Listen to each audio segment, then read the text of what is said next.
Hey, it's Clay at claytrader.com, and in this video, I want to walk you through and show you how to make money trading stocks below $5. This is a price range that's very popular, and rightfully so. The stocks, because they're lower in price, people can afford them a little easier. They don't require some sort of massive account or anything like that. So when people are new and just getting started in the stock market and trading in general, then I fully get it. I understand that these stocks are very popular. So I want to walk you through an example that just played out and walk you through what I would consider 4 key lessons, 4 key bits of understanding, tips, whatever you want to call them, that you're going to need to understand in order to put yourself in the best possible spot to succeed with stocks in this price range. Now, right out the get-go, I am going to be focusing on a situation that recently happened, and this is a situation where a company decided, you know what? We're just going to fabricate certain transactions. We're going to just sit there and say that we made sales that didn't actually happen. I mean, flat out lied to the public. So I bring this up just to set a little bit of a backdrop and let you know that what I'm going to be talking about here as we walk through, how to trade these stocks is that none of this is theory. This literally just happened. And assuming you're watching this, after I release it relatively soon, then I'm sure you heard of this event that occurred. It's all over the place right now. Everybody's talking about it. But I also want to address, even if, let's just say you're watching this video a year from now, the lessons that I go through still do pertain. So nothing changed in that regard. I just want you to know that I'm not talking in theory here. This is not, well, I think this is how things work, or I think this is how you trade stocks. No, this is all based on real life events, and you're going to see some real life results that came from it. So yeah, when you do lie, when you do fabricate your numbers, you cook the books, literally, this is what happens to your stock. This thing went from $27.50 to $4 in under 30 minutes, less than 30 minutes. That is crazy. But yeah, cooking the books and then getting caught and admitting that you cooked the books, not a good situation. So what is this going to teach us? How is this going to teach us about how to make money when stocks get in this price range down below that $5 mark? Or down below, the $10 mark, that general ballpark where, the stock becomes quote unquote cheaper, and that way more people, can trade it. So lesson number 1 that you need to understand if you want to give yourself a chance to make money trading these sorts of stocks is this: volume matters most. What do I mean by that? Well, you can always buy a stock, always. Buying a stock is never a problem. In this price range, in any price range, never a problem. Not a big deal at all. But, and this is a huge but, and this is why this is lesson number 1, tip number 1, strategy number 1. I don't know what you want to call it, but this is why I'm talking about this first. When it's time to sell, will there be any buyers? Just because you can buy something doesn't mean you're going to be able to sell it. And when you're down in this price range, you put yourself in a very real, not an opportunity, but you put yourself in a very risky position where you aren't going to be able to sell. Or if you do want to sell, it's going to be for some sort of price way, way less or not nearly as efficiently as you would want to sell it for. One of the things that I see most often with newer traders and those just getting started is, and like I said, I was the same way, so I don't say this from a judgment standpoint, but they just, hey, you know what? I could buy it easily. So, selling will be the same way. But remember, somebody's got to be willing to buy those shares. And you got to be very careful out there, especially on social media and in certain chat rooms and, communities, whatever you want to call them, where people will find stocks with not that much volume. They'll buy them first. They then alert them, and then everybody rushes in to buy. And well, that's easy for that person that alerted it first to sell because they're alerting it. They're telling people to buy after they've already bought. So they just sell and they just give it to everybody. And, these are called pump and dumps and, situations where you just got to be very, very careful. And if a stock down in this price range doesn't have that much volume, you're potentially putting yourself into one of these situations where it's literally, hey, you're looking around, I need somebody to buy my shares, and it can become a very unpleasant experience. So volume matters most, and on this one, like I said, you don't want to put yourself in that situation, but in this situation here, you look down there and you can see, look at all that volume. Not only is there a lot of volume, but it's growing and growing and growing, seen by those volume bars. So volume matters by far the most when you're down in this price range. Lesson number 2, Play when it's safe, okay? You got to play when it's safe. Trade when it's safe. Just because there's a lot of volume doesn't mean that it's always just going to be safe, okay? Don't get me wrong, volume, very, very important. Hopefully I've driven that home. But just because there is a lot of volume doesn't mean that, okay, therefore it's automatically safe. So how do I identify when it's safe? And I want to make a disclosure here. Am I saying that this is the only way you can identify when something's safe? No, that would be misleading. And that's the great thing about the markets though too. There's many ways to go about it. There's many tools that exist out there. There's many strategies and approaches. But how do I personally? Because this is all based off of, as you'll see, something that I alerted. But these are the reasons why I alerted it was, again, first off, there is a lot of volume. But then I needed to wait for when it was safe. So how do I identify when stocks are safe? I personally use technical analysis, which is the use of charts. Maybe you've heard of them, technical charts. You've heard of technical analysis, but that's what I use. Am I saying that that's what you have to use? Am I saying this is the only way? No, that, like I said, would be misleading, but this is how I personally identify when things are safe. So right down there, as the chart played out, I made the alert right there to my community, and I do offer community, and part of that community is a live chat room. So this is where this is coming from. I made the alert to the live community, and this was made at 8:55 a.m., and that is Eastern time. And the times do matter, as we'll see throughout the course of the rest of the video here. But right there, I decided, you know what? It's much safer at that point. And I arrived to that conclusion using the technical chart itself. And I made the comment about, you know what? It looks respectable. And this leads us into lesson number 3.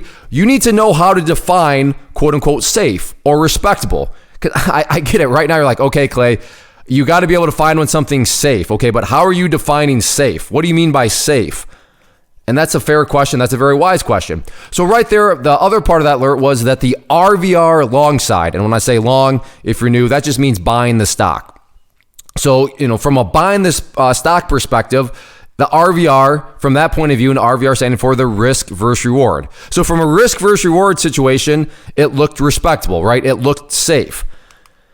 Now, okay, we still got to get to the question though about how exactly are you defining safe? Okay, the risk versus reward. What does that have to do with being safe? Well, safe is defined as being able to answer yes to the following question. And really, if you only take one thing away from this video, actually take 2 things away. Volume matters a whole lot, okay? And then the second thing to take away is this.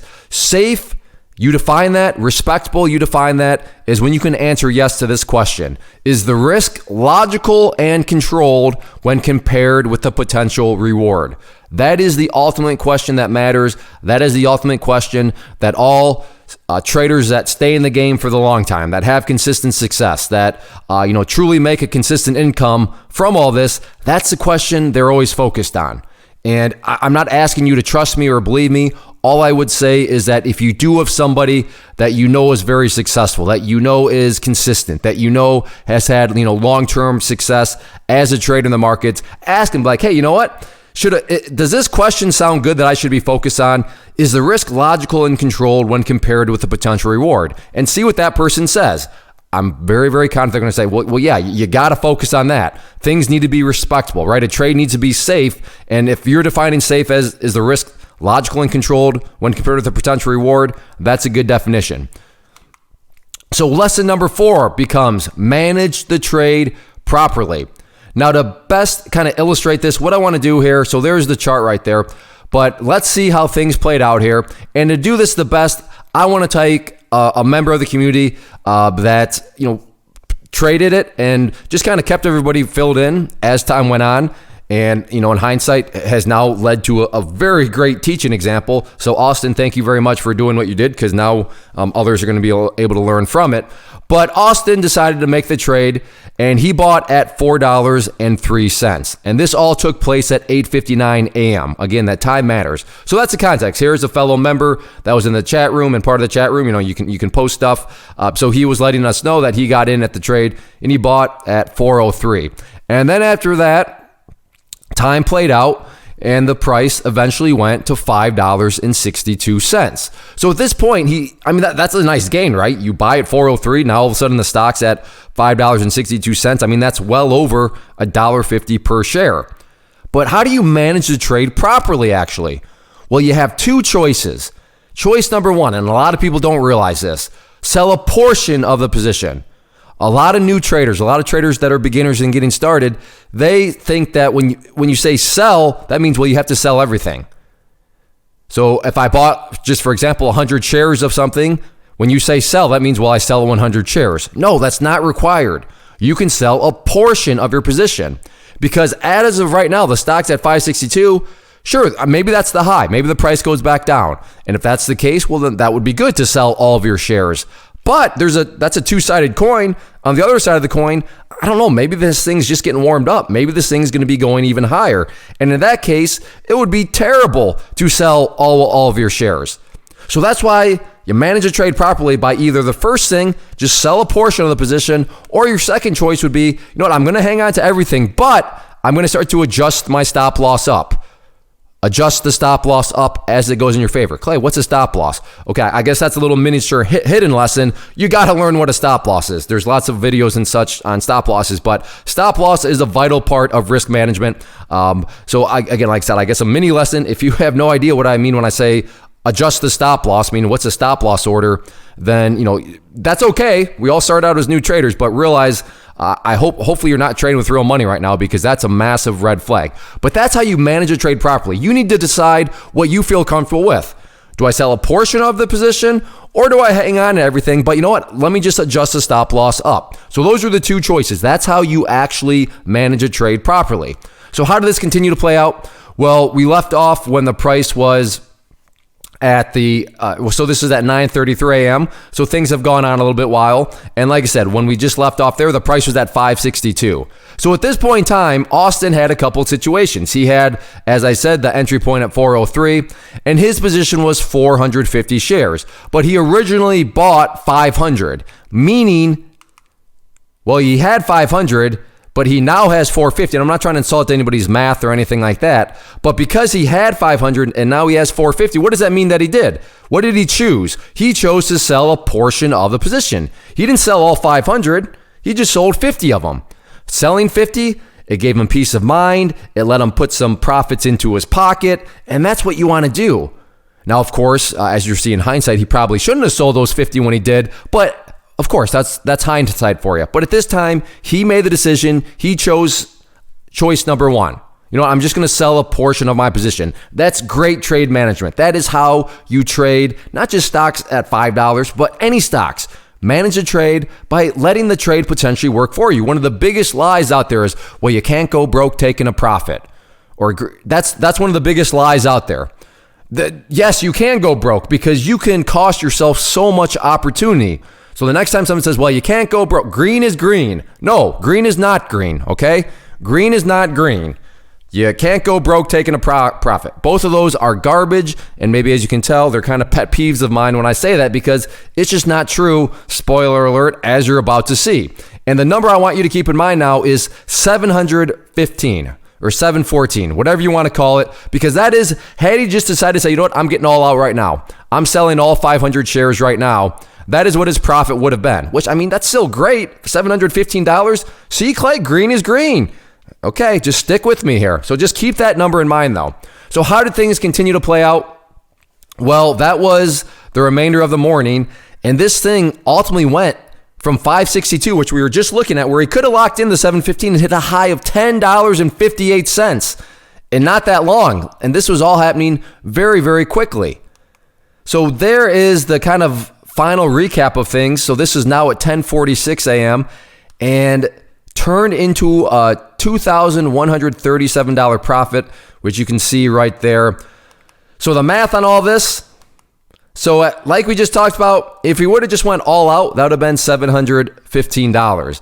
But because he decided to manage the trade properly, so the managed profit was $21.37, meaning that's a difference of $14.22.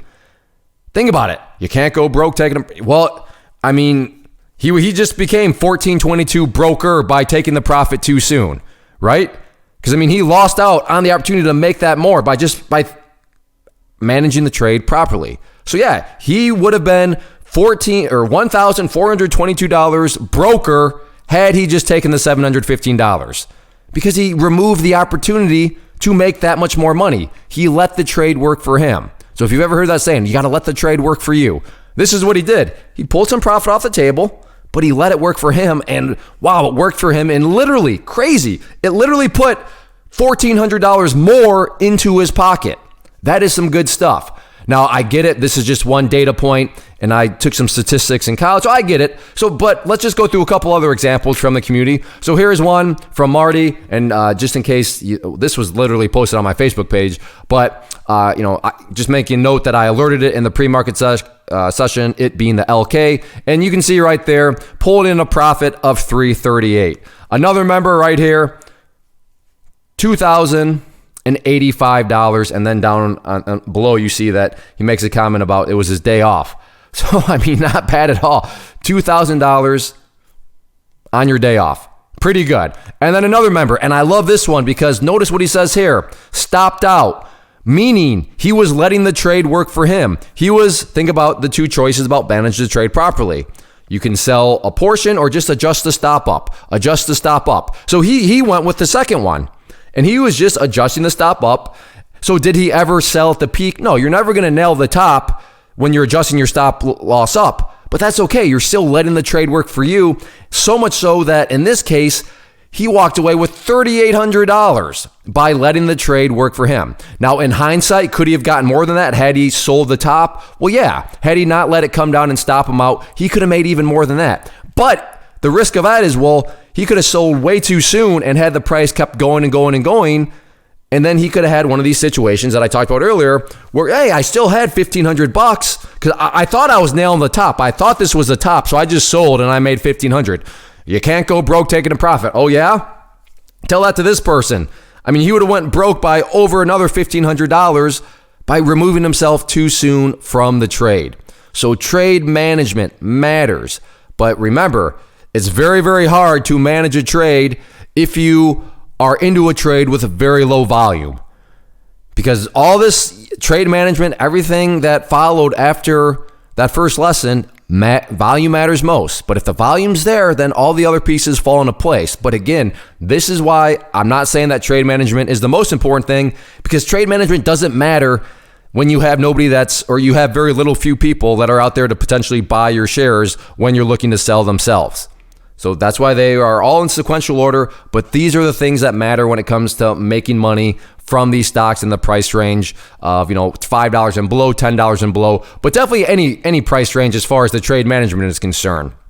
So hopefully you got some value out of this. Hopefully you can, now have a better idea of what sort of things you want to judge and what sort of things you need to be focused on as you go out there and try to make money as a trader. If you did enjoy the video, please hit that like button. Also check out the channel as a whole. And if you like what you see, hopefully you decide to become a member of the channel and a subscriber. So hit that subscribe button. Now I did talk quite a bit about my community and the members and how I made the alert to the community. So if you're interested in learning more about that, just go to claytrader.com/team and you can get all the details.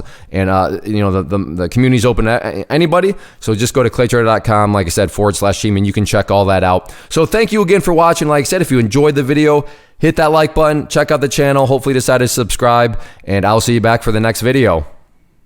First off, thanks so much for watching the entire video. Real quick, before you go, I want to invite you to a live webinar, web class, training, workshop, online event, whatever you want to call it, but it will be me live revealing to you what I've discovered that has allowed me to transform myself from being an employee to being my own boss, including how I had only one losing day out of 73 days in total. I'm going to cover 3 keys that have helped me unlock profitable consistency within the markets. The first key is super weird, but in a productive type of way. The second key is super awesome because it quite literally is wired into our DNA as humans, making it very easy to use. But in a cruel way, this becomes a pitfall for many traders. I'll explain it all though, including how to avoid the pitfall that it creates for some. And yeah, the third key, when you hear it, sounds way too good to be true, but it's not, and I'll show you how it all works. Then at the end, I open it up for a question and answer session that is, again, totally live. Even if you can't make the live session, please still sign up as it will be recorded, and you can go back and watch the replay that I will send you. Click the image on the screen or click the link down in the description box so you can get the date and time and claim your spot, which I should note is limited due to the fact that this truly is a live event. If you have any questions, let me know. If not, I'll be seeing you soon.